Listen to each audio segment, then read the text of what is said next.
Và để bắt đến chỗ. Nó nổi bên một chuyện tại chuyện khách lên nữa. Còn quay thôi có khách gì thế? Quay ha. Nhớ đâu thôi lên thôi tua.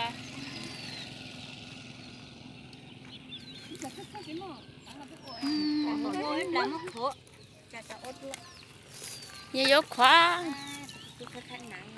Cái khâu họ lúa.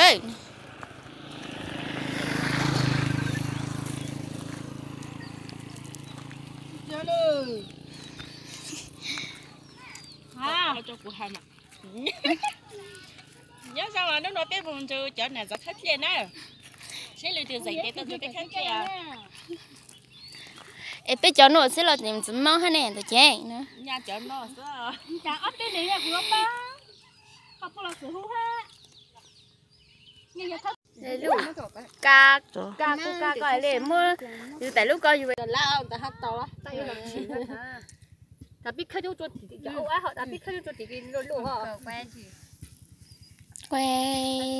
Khai khai thế nào?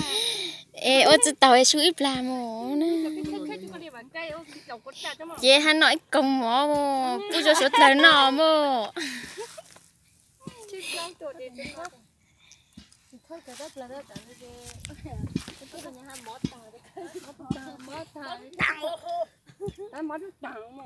Chả đút đằng mà hả? Mót to đằng thâu kia. Cái chả đút đằng mà. nhiều khâu một thông đoạn lá chứ nó Khai thì khai chút này.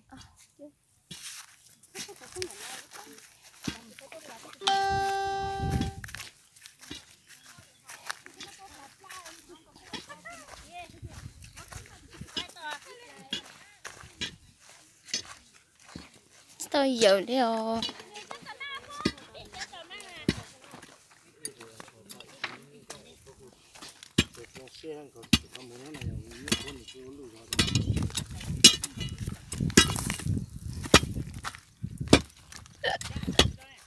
Chắc chắn là số là chắc luôn.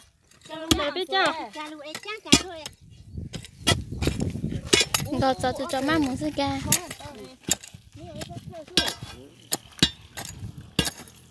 em mấy khâu có để tôi thò cả xuống thò ra lên một to quá này. đã hay của ta mấy khâu cái tôi tiêu cả xuống nè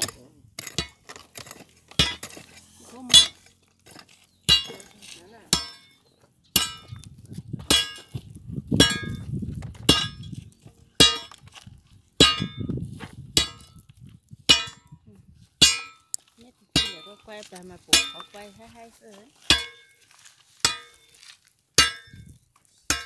lúc này tôi cho lên tìm Coi. có Cho tận chỉ mua quay nè.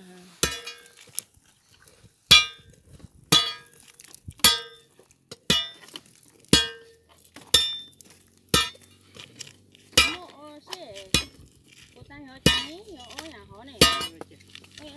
Ôi nhà nói này nhà má hậu. Ôi nhà nói này sao ôi nhà nói này.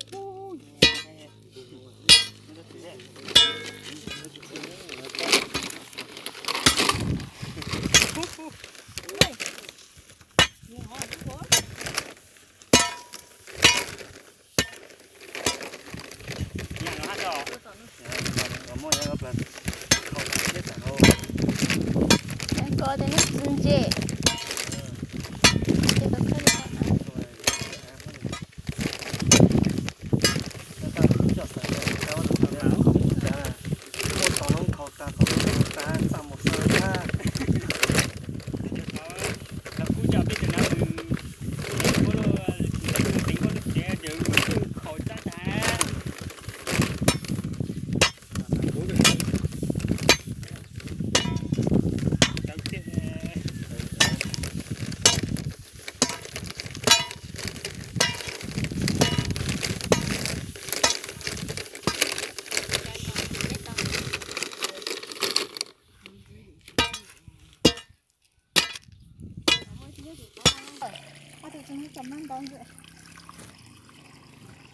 tôi thổi lụt cho má tía, lúc lát chết tía. bị chế tôi mua ăn luôn à hòn tôi mua cái chế giá sang ăn tổ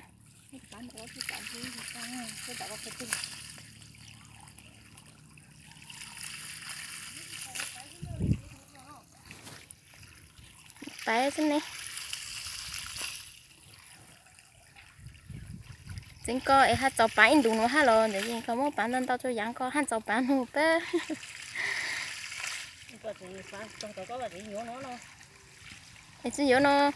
只有头发有么那是大。嗯。他都怎么找嘛？好，这里的多。